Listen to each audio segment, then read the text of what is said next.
In this video, we're going to take a look at the Senior Dog Record Book. As we're going through this video, you will notice that sections are highlighted in yellow, green, or blue. Sections that, there we go, there's a blue. Yellow is where I indicated that these are items that you need to do at the very beginning of the year. Anything that is in green is going to be an item that needs to be kept up to date before you can show at fair.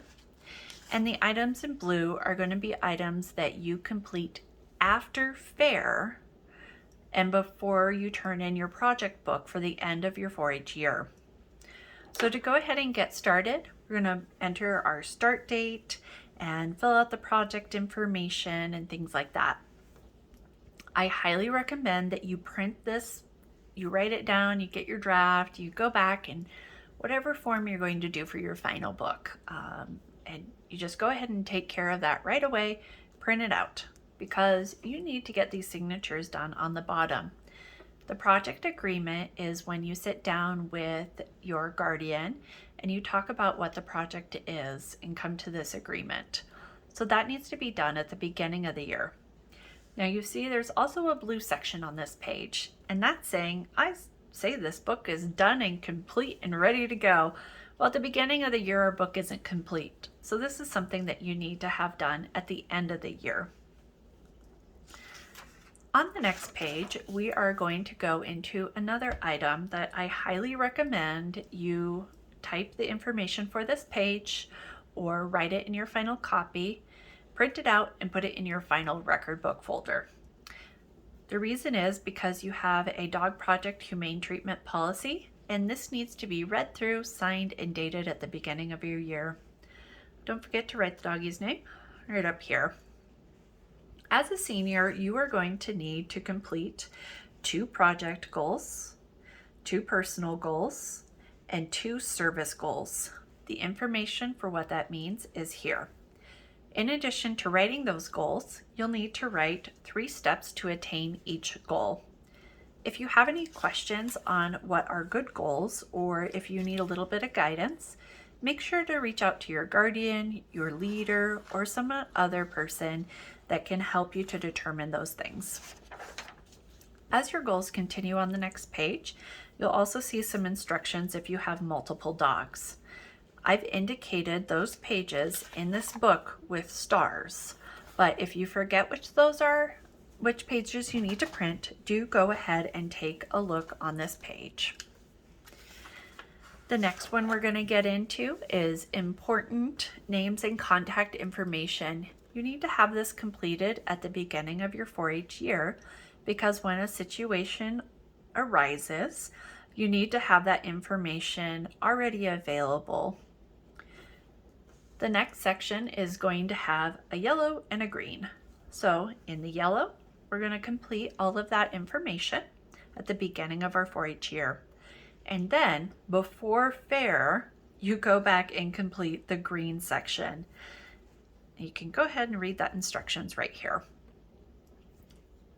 I would recommend that you just take a look, fill out this information, however it is, and help use that information as you go through your year.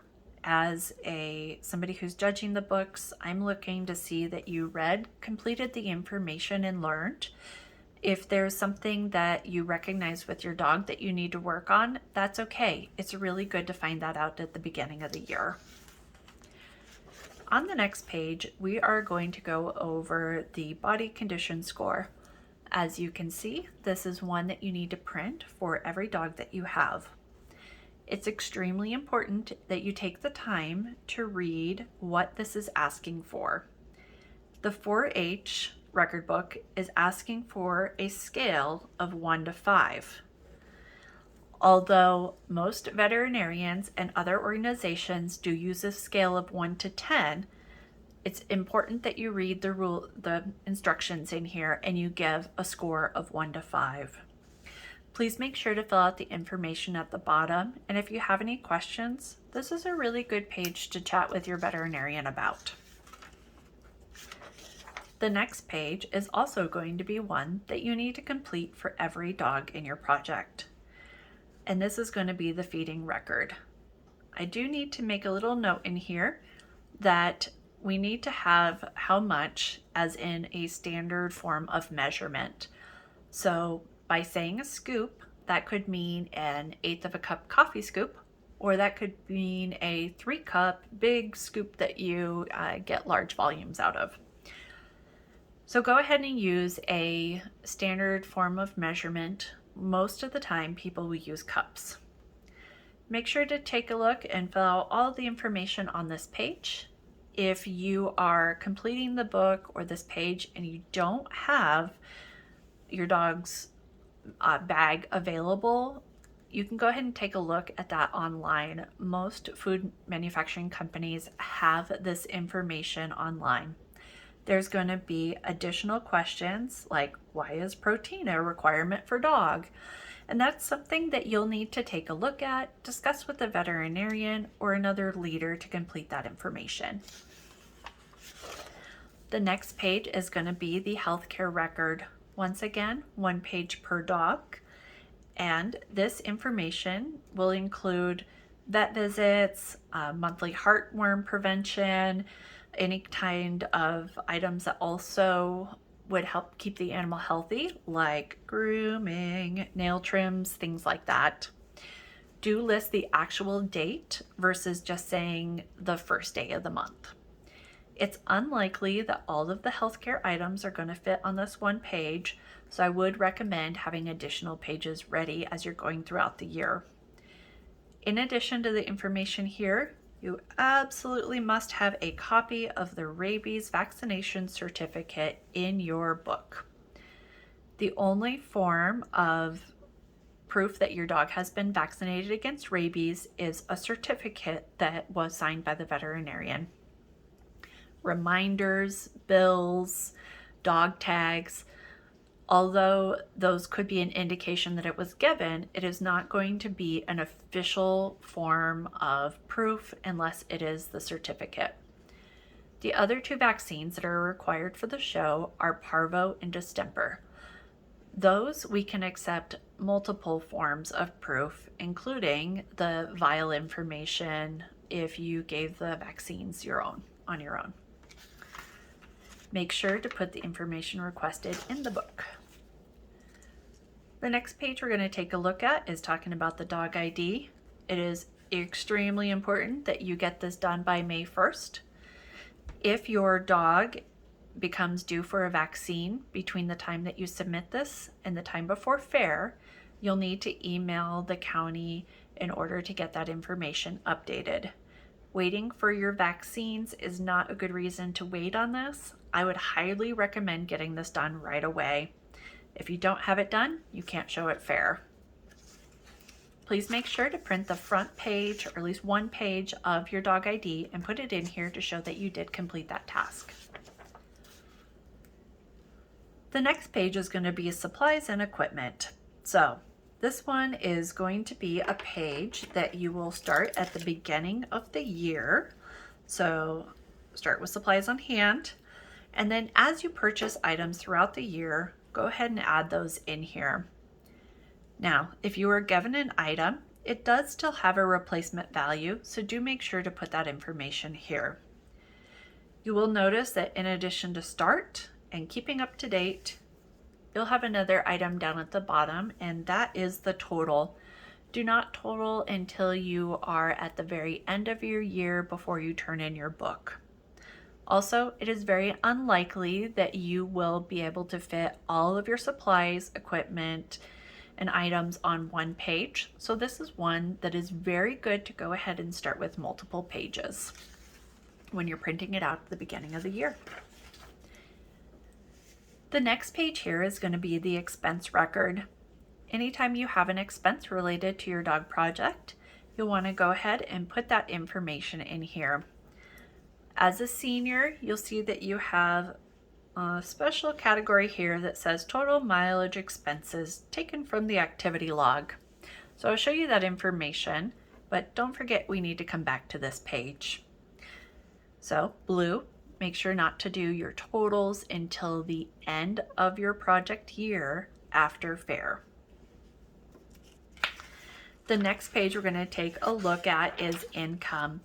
And income can be anything from fair premiums, maybe you have a job, maybe it's you're doing chores. If you were not paid for chores, but they are something that you are doing to help offset the burden of having a dog or having the project, it's okay to write NA in the amount here, but please do make sure to list everything throughout the year, and don't forget that we need to have a total at the bottom. Next page we're going to take a look at is Judged Dog Event Log. This is going to include anything that you go to that is that you show your dog at. That could be the county fair, the state fair, fun matches, AKC, show and goes. Just make sure to list all that information per day and to write down your classes. So if you took an agility class, a rally class, a showmanship, and then you also did additional, you had multiple dogs, right? So let's say we do another agility and rally. Just make sure to complete that information accurately. If you didn't receive a score, let's say your dog didn't complete something, so you got an NQ, non-qualifying, it's okay to put that information here. Let's say you were doing a show and go and a fun match, and they did not do a placing, so please mark NA in that section. The next page that we're going to take a look at is the activity log and learning experiences. Once again, it's unlikely that everything you do throughout the year is going to fit on this page. So when you're printing your draft copy, sometimes it's a great idea just to print multiple of these. Now, you do need to list your dog-specific activities. So in here, we would list our dog training classes, our club meetings, but we wouldn't put in maybe the cat show you went to, because the cat show doesn't have anything to do with the dog project.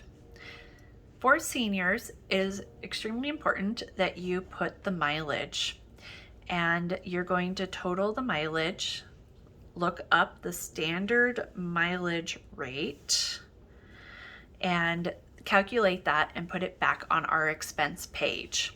Now, calculating the mileage is not done until the end of the year, but I would highly recommend looking up the mileage after every single thing to go ahead and record that information before you forget.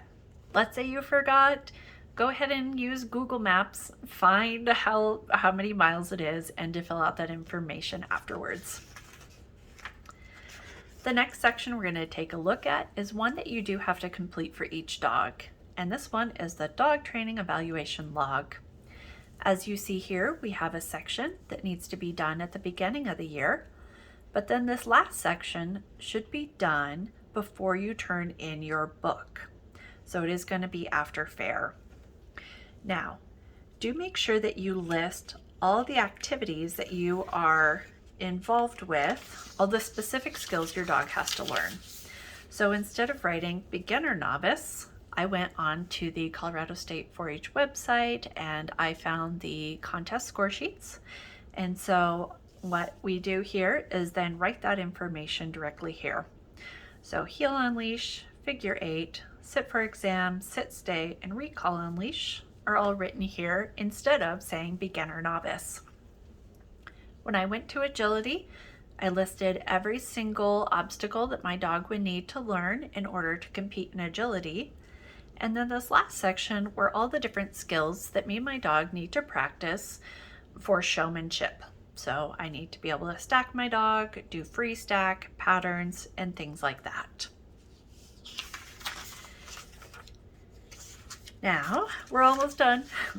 The next page we're going to take a look at is our goal evaluation. So as you remember, on pages 2 and 3 at the beginning of the year, we already decided what our goals were going to be. So instead of making new goals, you're going to go back and evaluate the goals that you already made. As you can see here, make sure to answer all of the questions, and if something doesn't apply, write NA. When you write NA, it lets us know that you saw it and determined that it didn't apply.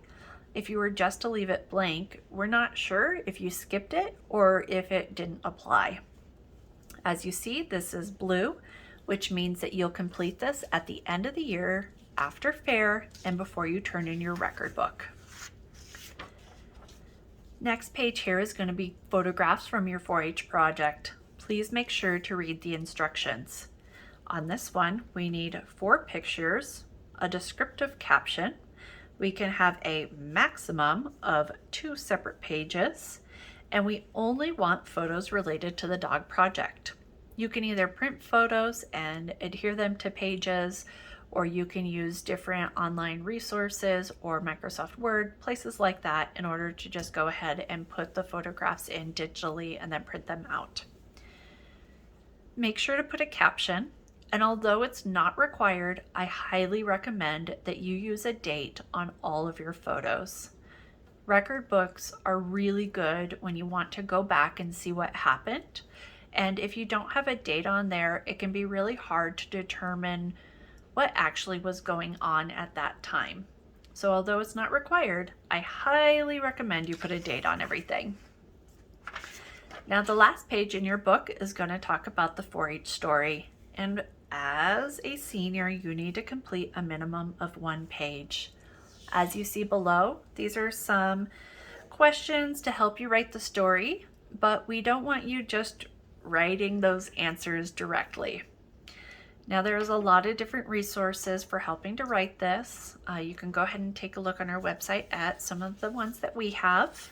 But if you're having a hard time remembering or coming up with ideas, it is extremely helpful to refer to your pages, which have where you filled out your involvement records. And I'm going to grab that real quick. So if I can't remember exactly what's going on for my story, I can absolutely go here, take a look at what I did. It helps jog my memory, and I can complete my story with that information. Now, once you're done with your project, please don't forget to go back to your front page and to complete those blue sections there before you turn in your record book. I hope you enjoyed this video.